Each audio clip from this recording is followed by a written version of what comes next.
I'm going to introduce this first song quickly. This folk song comes from South Africa in the 1960s. Africa, as we all know, has been inhabited by many different people, all of whom say that Africa belongs to them. But in reality, as this song shows, Africa really belongs to another species entirely. For you see,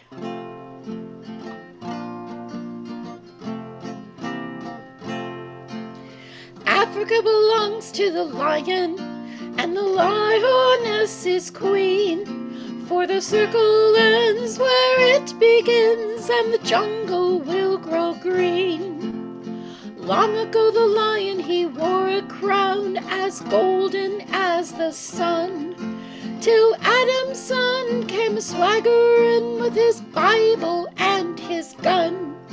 He took the lion's great domain, he made the king bow down, and on his little woman's head he placed the lion's crown. But Africa belongs to the lion, and the lioness is queen. For the circle ends where it begins, and the jungle will grow green. The lion's teeth are big and strong, he kills the deer and lamb. But man is gentle, good and kind, and he loves his fellow man. Now the lion has soft padded paws, he stalks through hills and streams, while man just runs strategic facts through Microsoft machines. But Africa belongs to the lion, and the lioness is queen. For the circle ends where it begins, and the jungle will grow green. The lion purrs just like a cat, he sleeps beneath the palms, while man keeps playing anagrams with alphabetic bombs. Now the lion has a thunder voice, and he will roar farewell when Adam's son grows smart enough to blow himself to, well, Africa belongs to the lion, and the lioness is queen. For the circle ends where it begins, and the jungle will grow green. Yes, Africa belongs to the lion, and the lioness is queen. For the circle ends where it begins, and the jungle will grow green.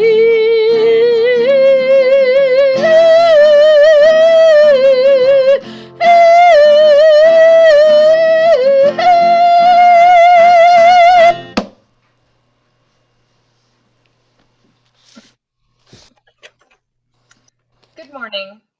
I'm Sarah Featherstone, and I am a member of the Board of Trustees here at South Valley UU Society.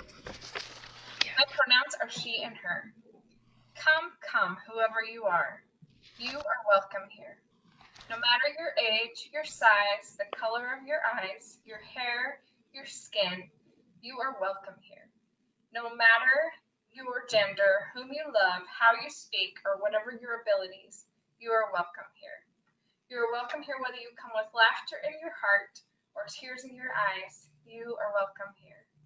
No matter what you've experienced in the past, no matter what awaits you in the future, you are welcome here. Whether you believe in God all of the time or some of the time or none of the time, you are welcome here. This is a community of open minds, loving hearts, and willing hands. You are welcome here at South Valley Unitarian Universalist Society.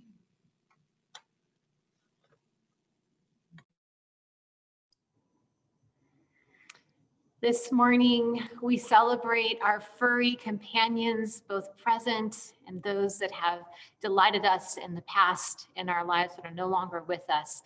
It's a special time. It's a special time to notice and to appreciate the way in which nature can nurture and guide us through even the most dark of times. So if you have your furry companion with you today, or you just have a picture, I invite you just to bring that picture or that small creature close to you and to and show them on camera throughout the service, or if they just want to walk across screen at some point, know that they too are welcome here this morning. Our call to worship this morning was written by Reverend Gary Kolowaski, and it's from his book called The State of Bliss.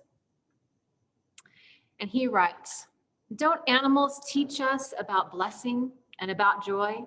They remind us to be satisfied with what we have. Not one of them is worried about the stock market.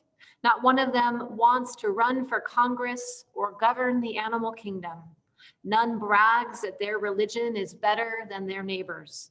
Each is satisfied with just a little: fresh water, healthy food, and enough room to nest or den. None needs a passport to travel. None needs a passport or travel documents or immigration papers, because they don't live in a state like Arizona or Texas that cares about such things. They live in a state of bliss." May our time this morning be one that invites a state of bliss. Can you see that okay? And now let us sing together. Okay, the words to the opening hymn will be dropped into the chat box. It's "Comfort Me." I've done this for the last couple of weeks.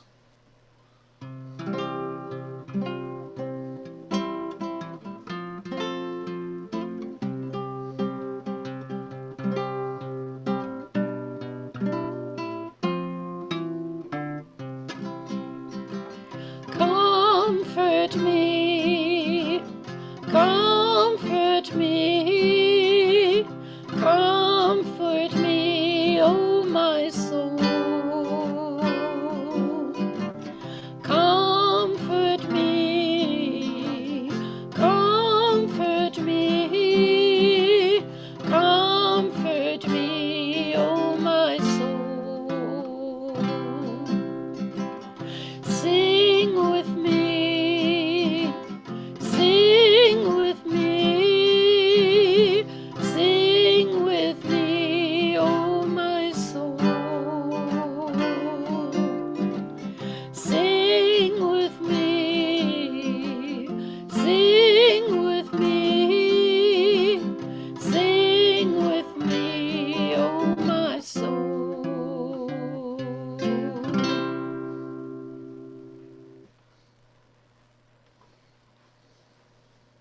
Hi, good morning, everyone. So at this point, Tammy is going to put the chalice lighting words in the chat box. And if you have a small candle or a chalice of your own, we welcome you to light that with us. And at this time, if you'd like, please unmute yourselves and feel free to stand in body or in spirit as we all say our chalice lighting words together. We light this chalice for the warmth of love, for the light light of truth, and for the energy of action. perfect.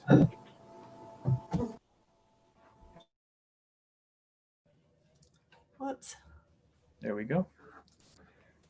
This morning, we would like to extend an especially warm welcome to those of you who are visiting us for the first time. We're so glad that you're here with us, and we would love to get to know you. Our greeter today, Tammy, is going to drop our connection card into the chat box for any of our newcomers so you can be connected to our community. This is a caring, supportive community. If you find yourself in need of support or care or just a listening ear, please fill out our pastoral care card, and our pastoral care team and/or minister will be in touch. The link to our pastoral care card is going to be placed in the chat box as well, and you can also find that on our website. All of our online services are intergenerational. To find out more about religious exploration programming, please contact Rebecca Britt. She's our Director of Religious Exploration. Her email address is going to be dropped in the chat box now as well. We have a lot going on here at South Valley, and one of the best ways to get and stay connected is through our weekly newsletter, The Happenings. You can sign up to receive our newsletter by sending an email to Lori Quigley, and her email is going to be dropped in the chat box as well. Our community calendar on our website lists midweek events and classes, and you can also find us on Facebook. Although we are physically separate, we're still very much connected. We also just have a couple of quick announcements. So these are both really exciting too, and we're really happy to share this with you. The first one is that our Giving Tuesday fundraiser has raised over $3,200 for our Connected, Safe, and Joyful Reopening Fund. So that's really exciting. That means that when we eventually do get to the point of returning to worship together, that we're going to have some great ways to stay connected even online for people who can't come in. We'll have some new things in the church to make it look brighter and nicer. So we're really excited about that. And we also have sort of the final results for our auction, which has raised $13,470, which is really great, especially considering we only had 60% of the usual attendees. So thanks to everyone for their generosity, both in bringing items for that auction and of course for bidding so well. And a big thank you to Kristen May and the whole auction committee, who all did a really phenomenal job putting that together. At this point, we're going to now share the warmth of community. So we would like to invite you to unmute yourself once more at this time. It's going to be a little chaotic for a moment, but you're welcome to call out to one another in the Zoom space, or if you prefer, you can just use the chat box to say hello and let us know where you're joining from. So go ahead and do that now. Hi. Hello, everybody. Hello, everybody. everybody. This is everybody. Oh, Hi. And I have two kitties. Oh, One named very Yum cute. There's a dog. Look at that. Love the Fun to- altar. Fun to see everybody's cat animals. This is Yum Yum. This is and the other one's Rocky. The black. Oh, they're cute. They're my favorite kitties. Where's mine go? Mine just disappeared. Hi, Jill. She'll be back. Oh. I have a black cat. Which one? They're- Oh, cutie there, Tucker. Look at that one. Cute puppies. Yeah, I love my kitties. Mine will stay put as long as I keep scratching. Mine too. As long as I pet her, she won't move. Oh, cute. Mine just disappeared somewhere. It's a black cat. We got his ear. Rescue. Very mistreated rescue, I have to say. All right, and I think now we're going to mute everyone and go to our time for all ages.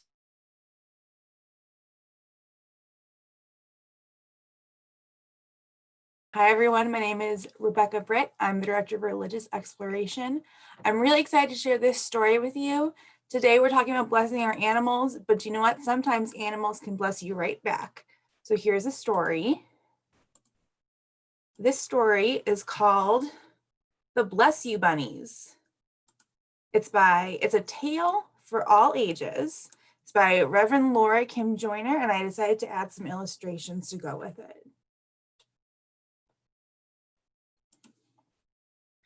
Once upon a time, there was a family of rabbits who lived in a hole in the ground near the edge of Farmer Hernandez's chili pepper field. One day, one of the young bunnies stuck his nose out of the hole for the first time, and a gust of wind blew right into his face and he sneezed. Achoo! His parents, who were eating clover nearby, said, well, what do you think they said? Yeah, that's right. They said, bless you. And they may have said salud because these were bilingual bunnies. The bunny asked his parents what that meant to say bless you.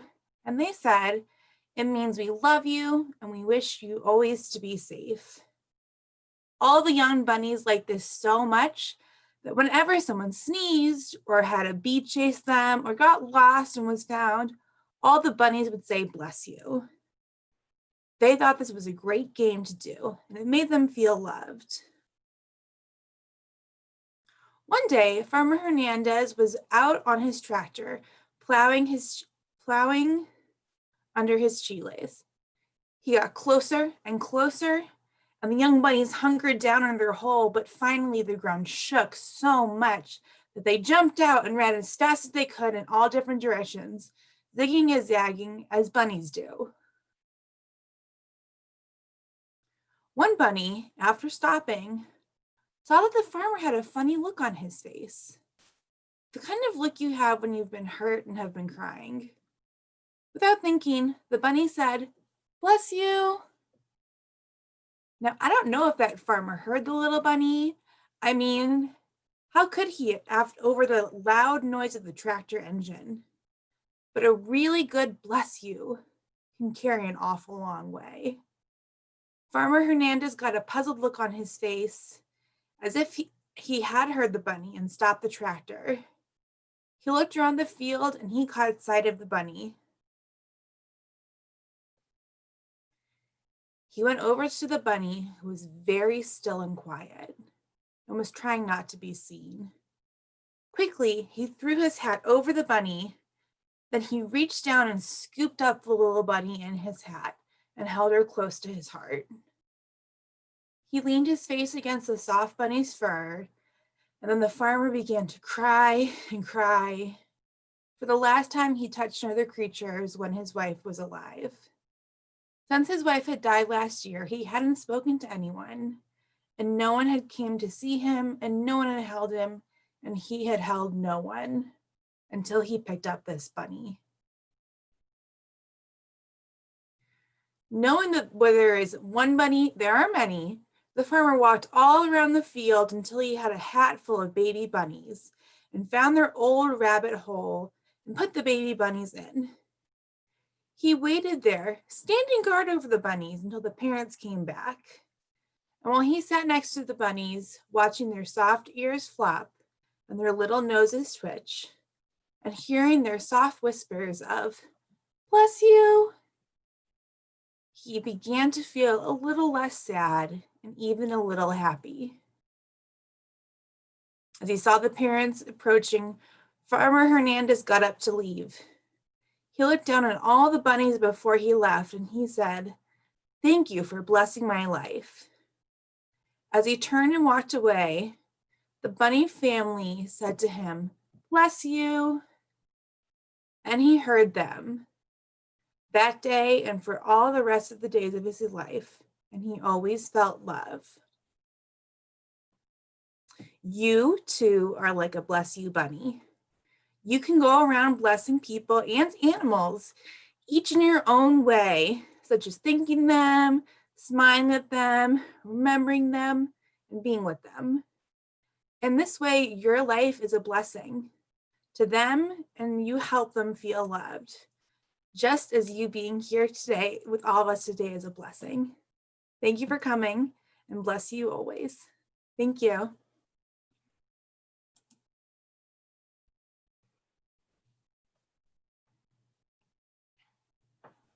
That was such a wonderful story. Thank you, Rebecca. All right, everyone, this community, our church, and its many ministries are only made possible by the gifts you give of your time, your talent, and your treasure. Many of you pledge monthly to support our work, and for this, we're very grateful. Your gifts help to ensure that we are able to live our values of love and justice in the world outside. Part of our ministry at South Valley includes sharing our Sunday worship offerings with a charitable organization that aligns with our principles and values. Your gift today will support the work of South Valley and the YWCA of Utah. This organization is dedicated to eliminating racism, empowering women, and promoting peace, justice, freedom, and dignity for all.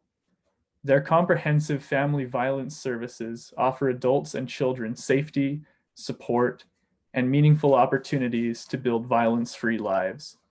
Please give generously as we support this fabulous organization that is working tirelessly for social justice in our wider community. South Valley uses Givelify to connect online donations during worship.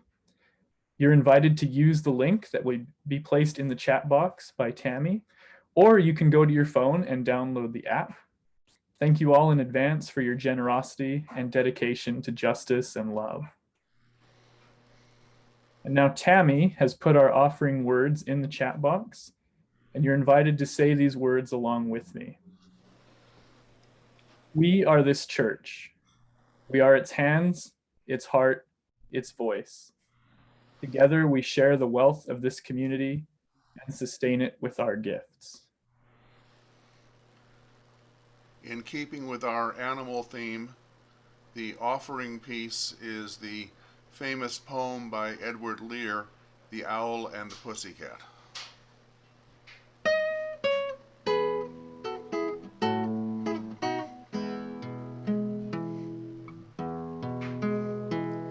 The owl and the pussycat went to sea in a beautiful pea green boat. They took some honey and plenty of money wrapped up in a 5-pound note. The owl looked up to the stars above and sang to a small guitar. Oh, lovely pussy, oh, pussy, my love. What a beautiful pussy you are, you are, you are. What a beautiful pussy you are.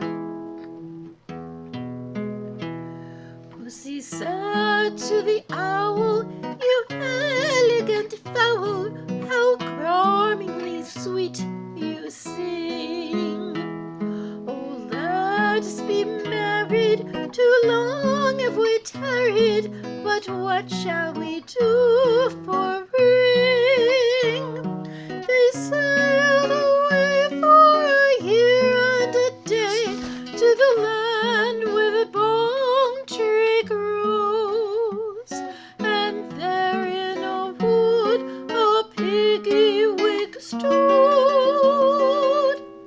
with a ring at the end of its nose, its nose, its nose, with a ring at the end of its nose. Dear pig, are you willing to sell for 1 shilling your ring? Said the piggy. I will. So they took it away and were married next day by the turkey who lives on the hill. They dined on mince and slices of quince, which they ate with a runcible spoon, and hand in hand on the edge of the sand they danced to the light of the moon, the moon, the moon. They danced to the light of the moon.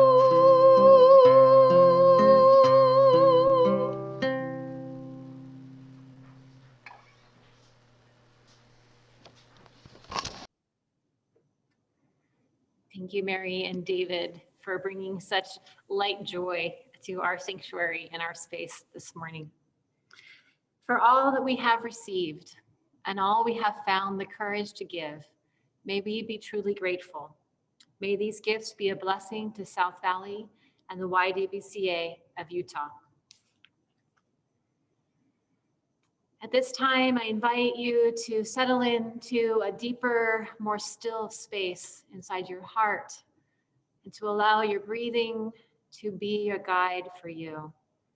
Let us enter now into a time of silent reflection, meditation, and prayer.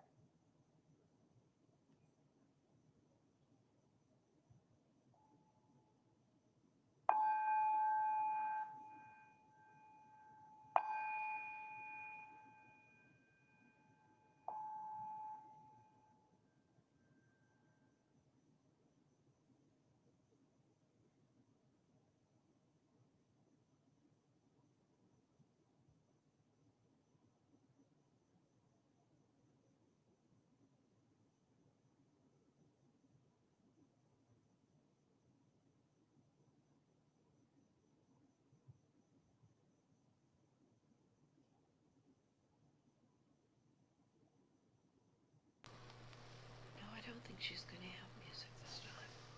Spirit of life, may we be grateful for all that we have. May we remember to slow down in this moment and in the moments to come, to reflect and to notice the gift that comes to us, the gifts that come to us when we notice the nature that is all around us. May we be grateful for the animals that inhabit our lives, be they wild or domesticated. May we slow down this week and remember that they know the way.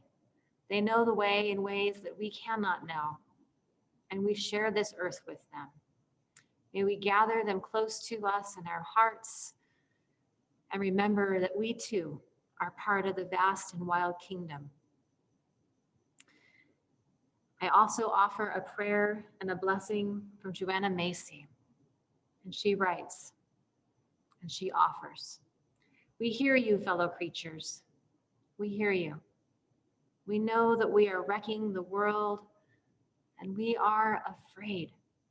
We know that what we have unleashed has so much momentum now, and we don't know how to turn it around. Don't leave us alone," she writes. "We need your help. You need us too for your own survival. And are there powers that you can share with us?" And the creatures of the earth respond. "I, lichen, work slowly, very slowly. Time is my friend. That is what I give you.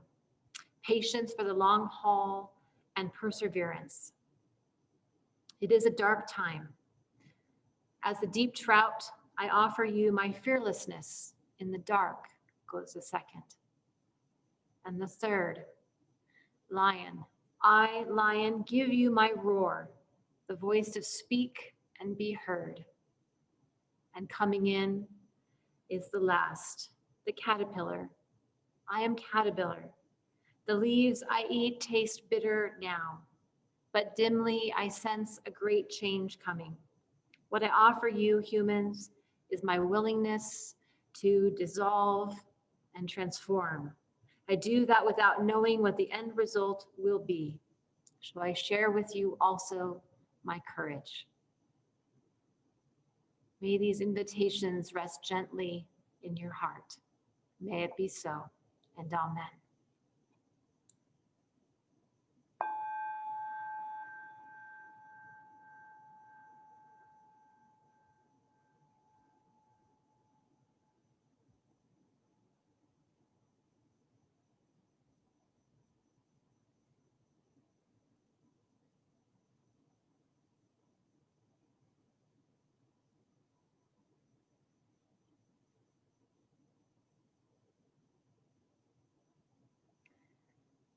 And now, if you have your furry creature close to you, on your lap or in your room, I invite you to bring them up to the camera for a shared blessing.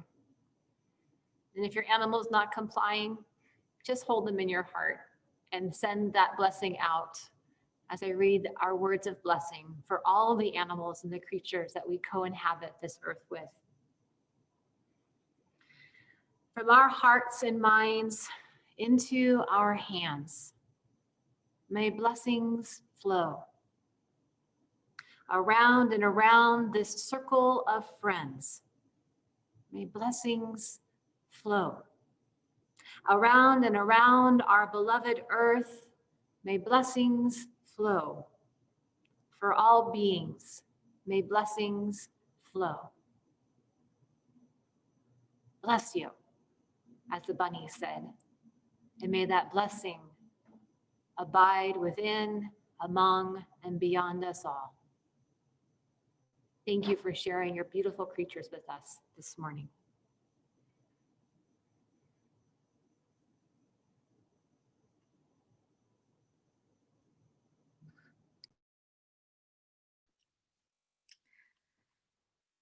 Hello, everyone. I am Cinnamon Wolf, and I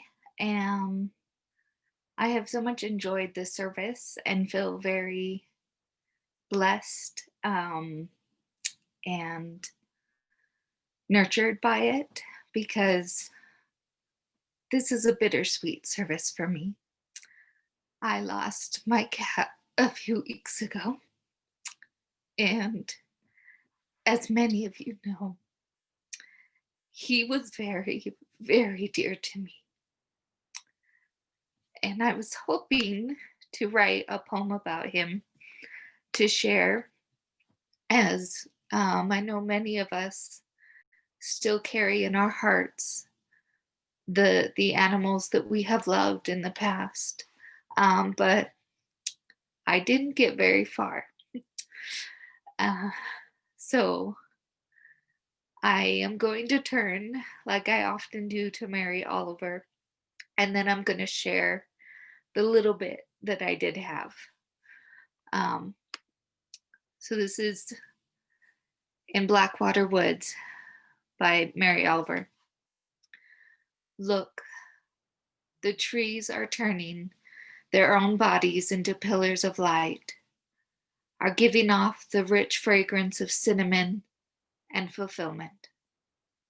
The long tapers of cattails are bursting and floating away over the blue shoulders of the ponds, and every pond, no matter what its name is nameless now. Every year, everything I have ever learned in my lifetime leads back to this, the fires and the black river of loss, whose other side is salvation, whose meaning none of us will ever know.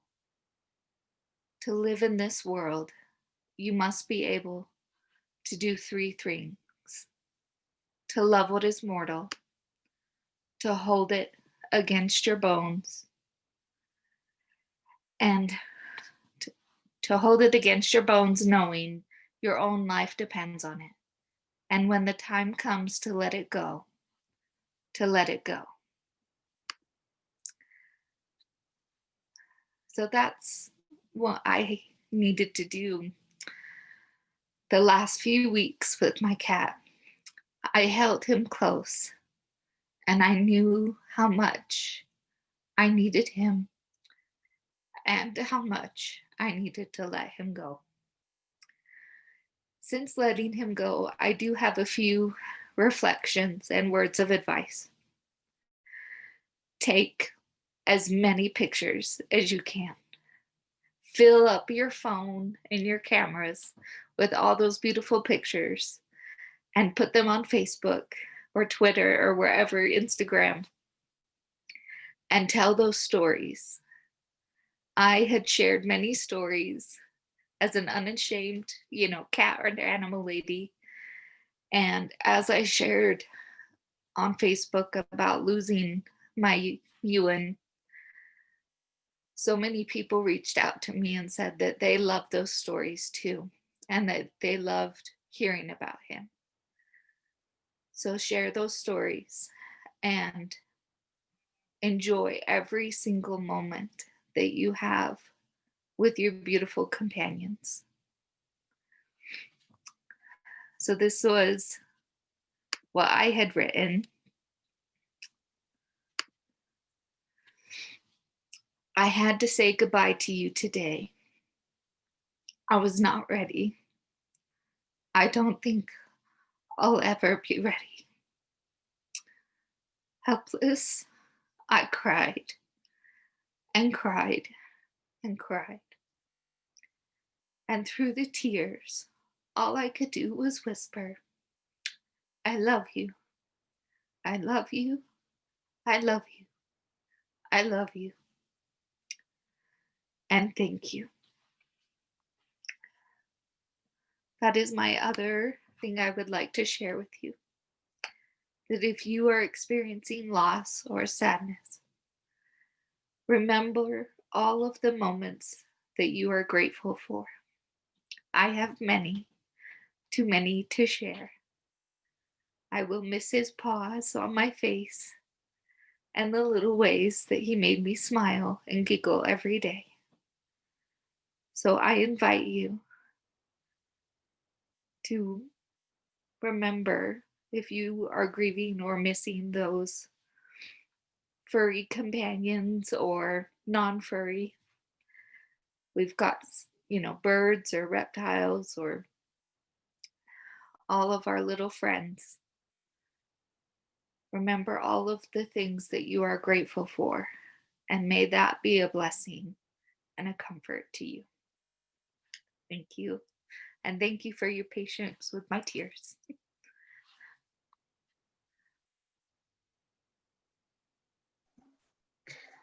Thank you, Cinnamon, for sharing your grief and your joy and your love with us. It was very powerful for me as someone who's lost pets, and I'm sure everyone feels the same. So before I take your advice and sharing stories about my pet while I still have them, I want to hold a little bit of space for the pets that we've lost.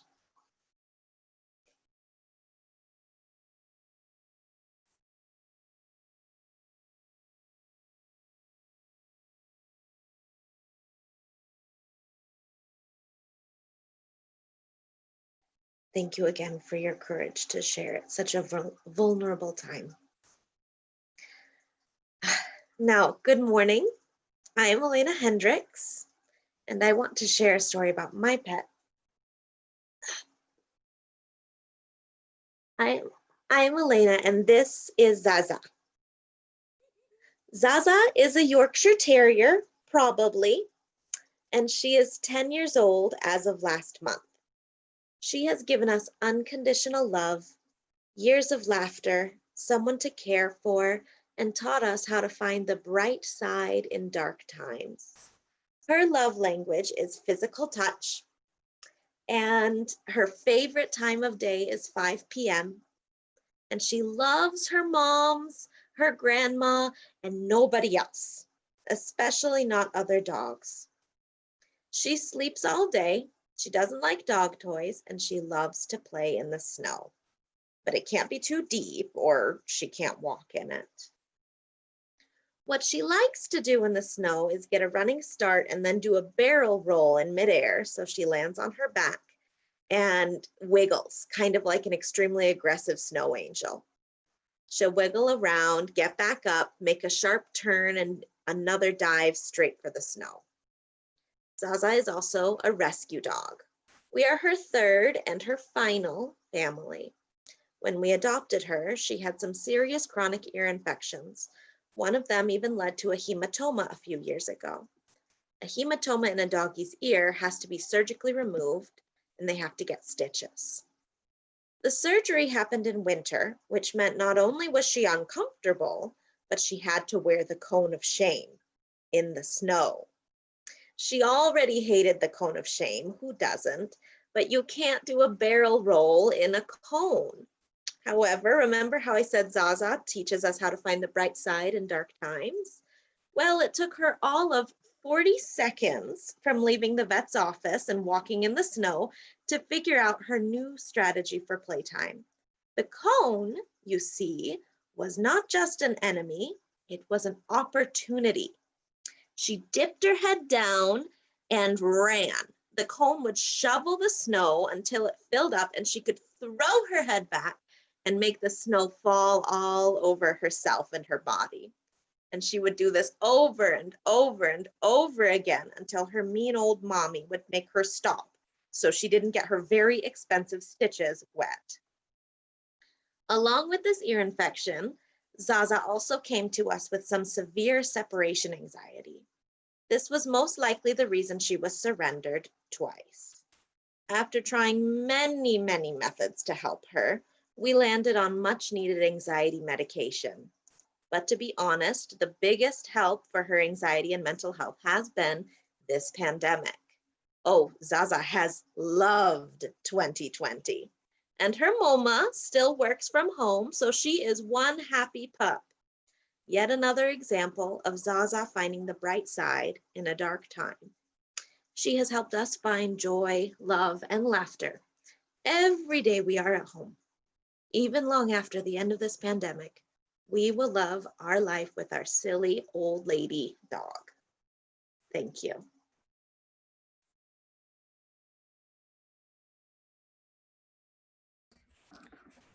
Cinema and Elena, thank you both so much for sharing those stories.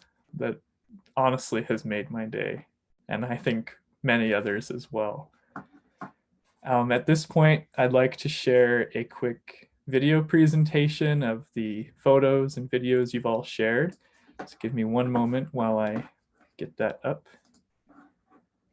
Okay.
That was delightful. And maybe we should have cat videos every week as part of service during the pandemic.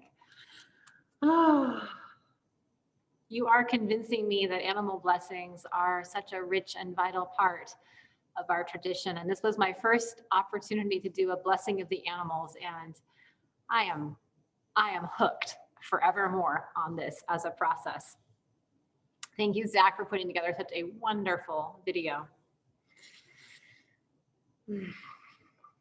So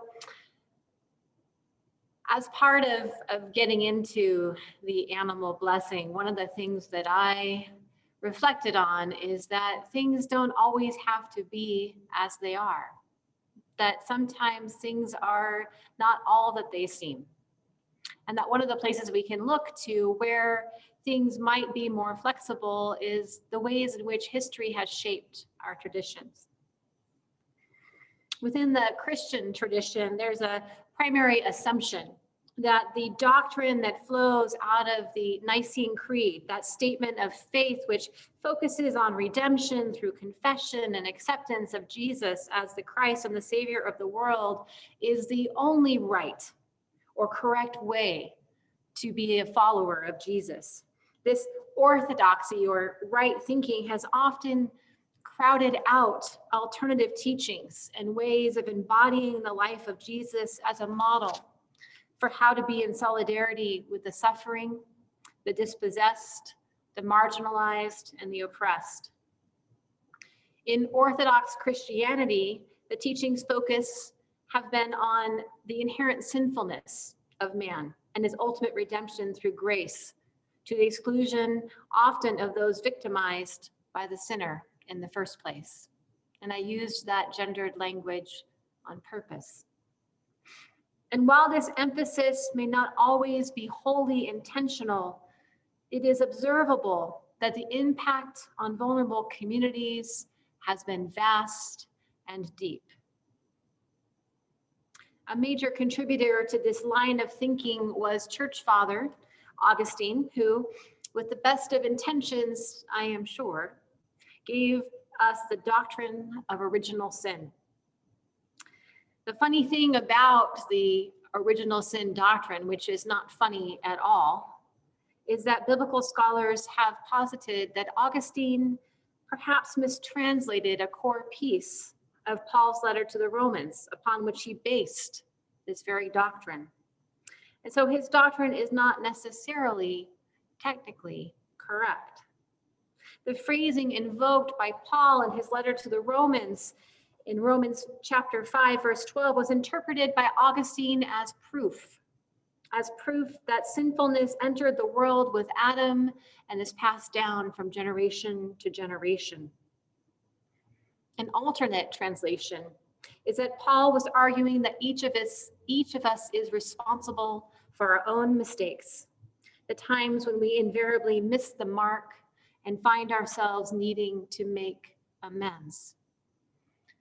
In my extremely limited study of biblical Greek, I came to understand one very important aspect about the language, and it is this: biblical Greek is a highly flexible and contextual language system. Unlike English, biblical Greek is far more nuanced. Thus, it is possible that multiple truths may coexist in the text, and multiple interpretations can be correct. And there is a beautiful gap that exists when those intentions and those interpretations are left intact. And ideally, it is in this gap where intellect and heart can meet spirit and discernment with an eye towards liberation. With an eye towards liberation from suffering. And that is actually one of the main points of those gospel stories, to inquire deeply how we as humans might yet be liberated or saved from suffering. The trouble in this case is that Augustine's doctrine did not lead to liberation. Rather, it was deemed serviceable to the patriarchy and became a tool used to entrench oppression and marginalization. Again, Augustine meant well, I'm sure. But his mistranslation has led to some disastrous outcomes for men and women alike. And I wonder today, I wonder where we might be today if the other translation had held primacy, or even better, if both truths had been held in common. For is there not value in understanding that the corporate sins of oppression and marginalization that resulted in colonial genocide are very much transferred via oppressive systems and biased thinking systematically from one generation to the next? And is there not value too in understanding that each of us is responsible for responding, not just to what occurs in our personal lives, but for the ways in which we embody and contribute to those systems? I wonder how our world might look different today if we had learned long ago the value and the joy of learning to live with a multiplicity of truths rather than seeking a singularity. There have, of course, always been whispers of alternate truths. The very presence of orthodoxy in and of itself is, of course, the best proof of this. For why would we need orthodoxy or tradition or doctrine to be defined and defended unless there were these other possibilities? One such strand that I have been studying for many years now is the Celtic Christian tradition. Celtic Christianity is unique and different from that which came out of Rome. Celtic Christianity arose from that unique interplay between the Druidic, earth-based religious tribal culture of the British Isles and the Roman soldiers that first encountered these tribal peoples. After the fall of the Roman Empire, though, the Celtic world had no contact with Rome for more than 200 years. And in this space, there arose a Christian theology that welcomed women as leaders, celebrated the body and sexuality as holy, saw the liberation of all peoples from oppression as holy work, and had a special place for animals and the sacredness of the earth. So why have we heard so little of this ancient strand of Christianity? Because in time, the Romans returned. And when they did, they brought a Christianity married to empire, known by scholars as the Roman mission and to us as orthodoxy, or just the way things have always been.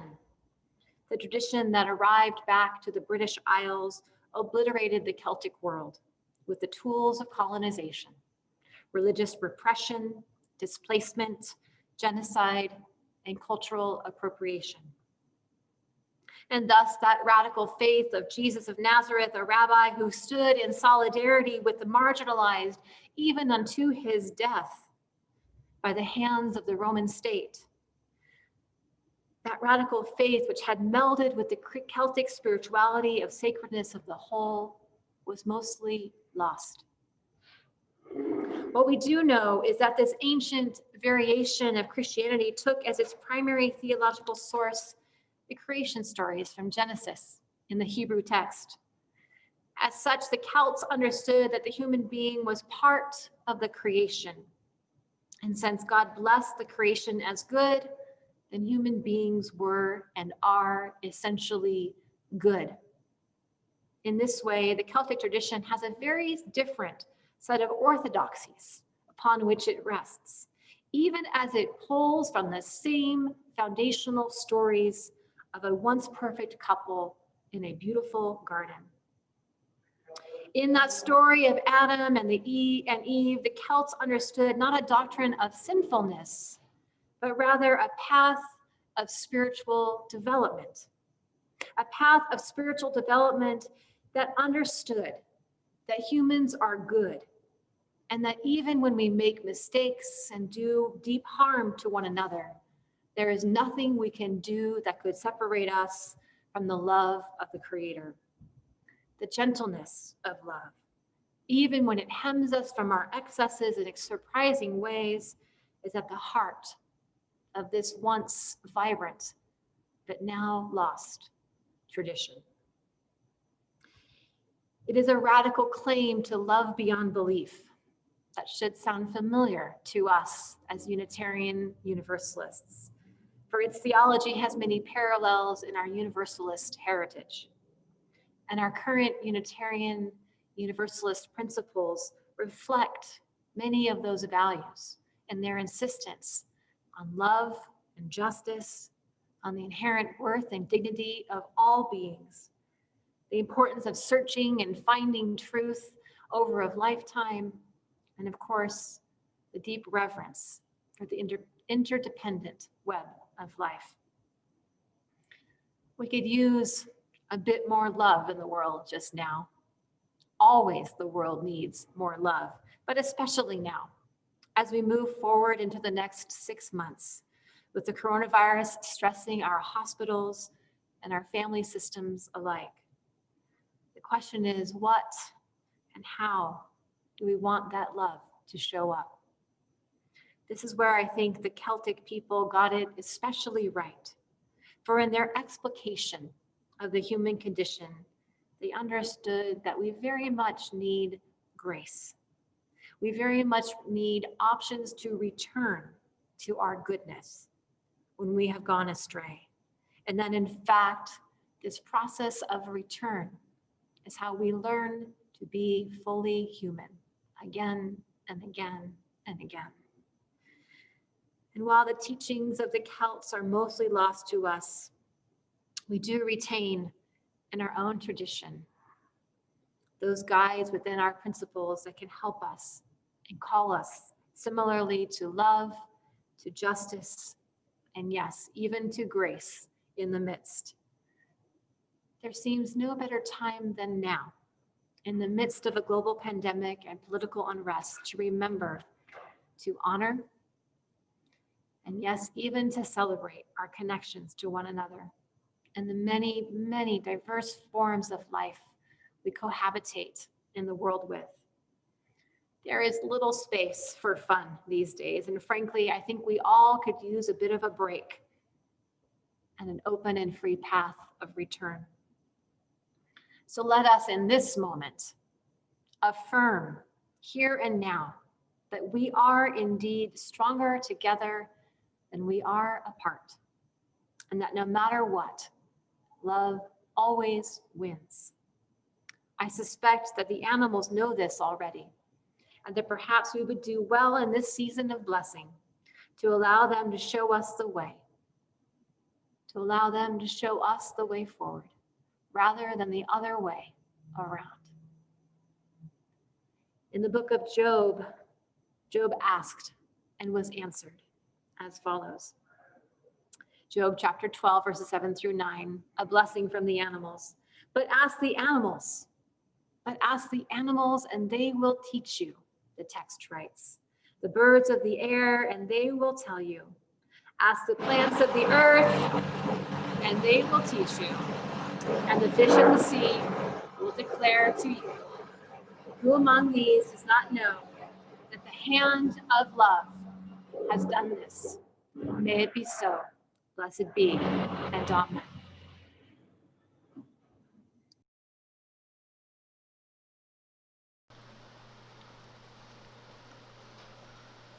Okay, we will now go to the closing hymn, and in tying with Reverend Laura's talk regarding Celtic Christianity, this is an old Irish melody, Morning Has Broken. Laurie will be putting the words into the order of service.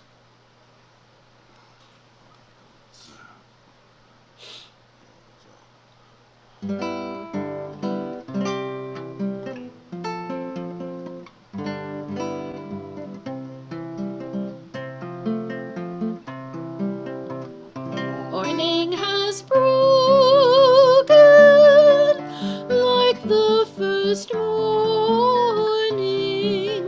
Blackbird has spoken like the first bird. Praise for the singing, praise for the morning, praise for them springing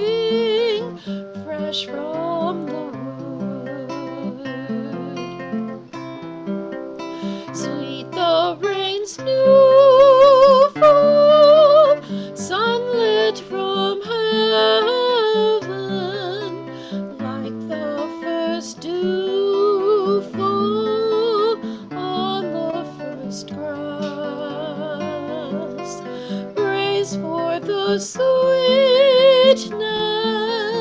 of the wet garden, sprung in completeness where God's feet pass.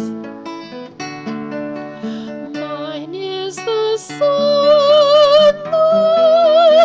mine is the morning, born of the one light Eden saw play. Praise with elation, praise every morning, God's recreation of the new day.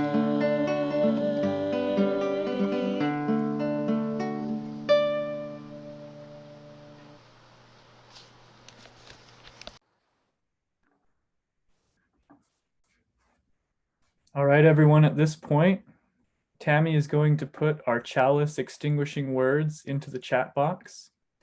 At this time, you're invited to unmute yourselves, stand and say our chalice extinguishing words together.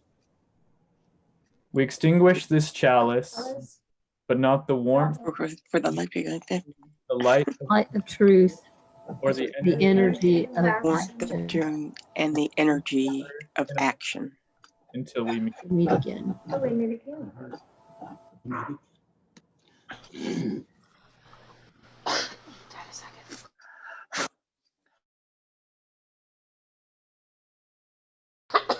There we are. Our postlude piece is another African folk song, this one from Kenya. It's called Mountain Goat, and again, it's a lighthearted, fun sort of piece. All right, ready?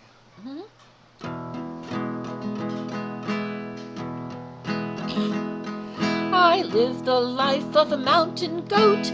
I'm as free as a cloud afloat. I walk on the edge of cliffs my whole life long. I'm the wildest child that's on the roam. The mountains are my only home. The way of life is the life of the very strong. Mountain goat, I climb the blue hills till I reach the sky. No winter storms can frighten me. I race the lightning to the tree. I live my life with joy till the day I die. The restless wind is my only friend. I sleep where the sky and the brown earth blend, and wake with the sunlight shining in my eye. I'm untamed like a hummingbird, or the stallion leader of his herd.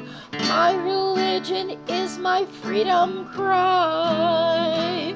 Mountain goat, I climb the blue hills till I reach the sky. No winter storms can frighten me. I race the lightning to the tree. I live my life with joy till the day I die. If you would seek me, you will find that you must leave your past behind to come up where the air is fresh and clear. There is no burden you must bear. Just come and join me if you dare to live a life that's full of liberty. Mountain goat,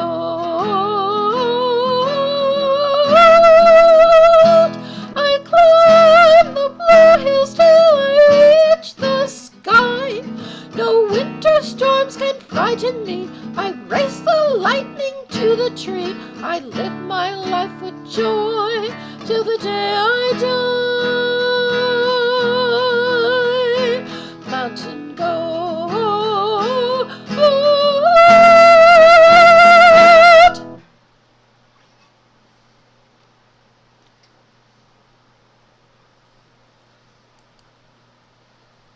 May you go forth from this day, knowing that you are a blessing on the world, May the bunnies of the field and the wheat in the sun, may the wind be a reminder to you of the goodness that comes and arrives in our lives, even in the midst of darkness. May you be well. May you be whole. And may you be a blessing to one another. Amen. Our time of worship is at a close. Let us now take a little break. And then those that wish to join together in community are invited to stay for a time of shared warmth and congregational social time in the same Zoom room.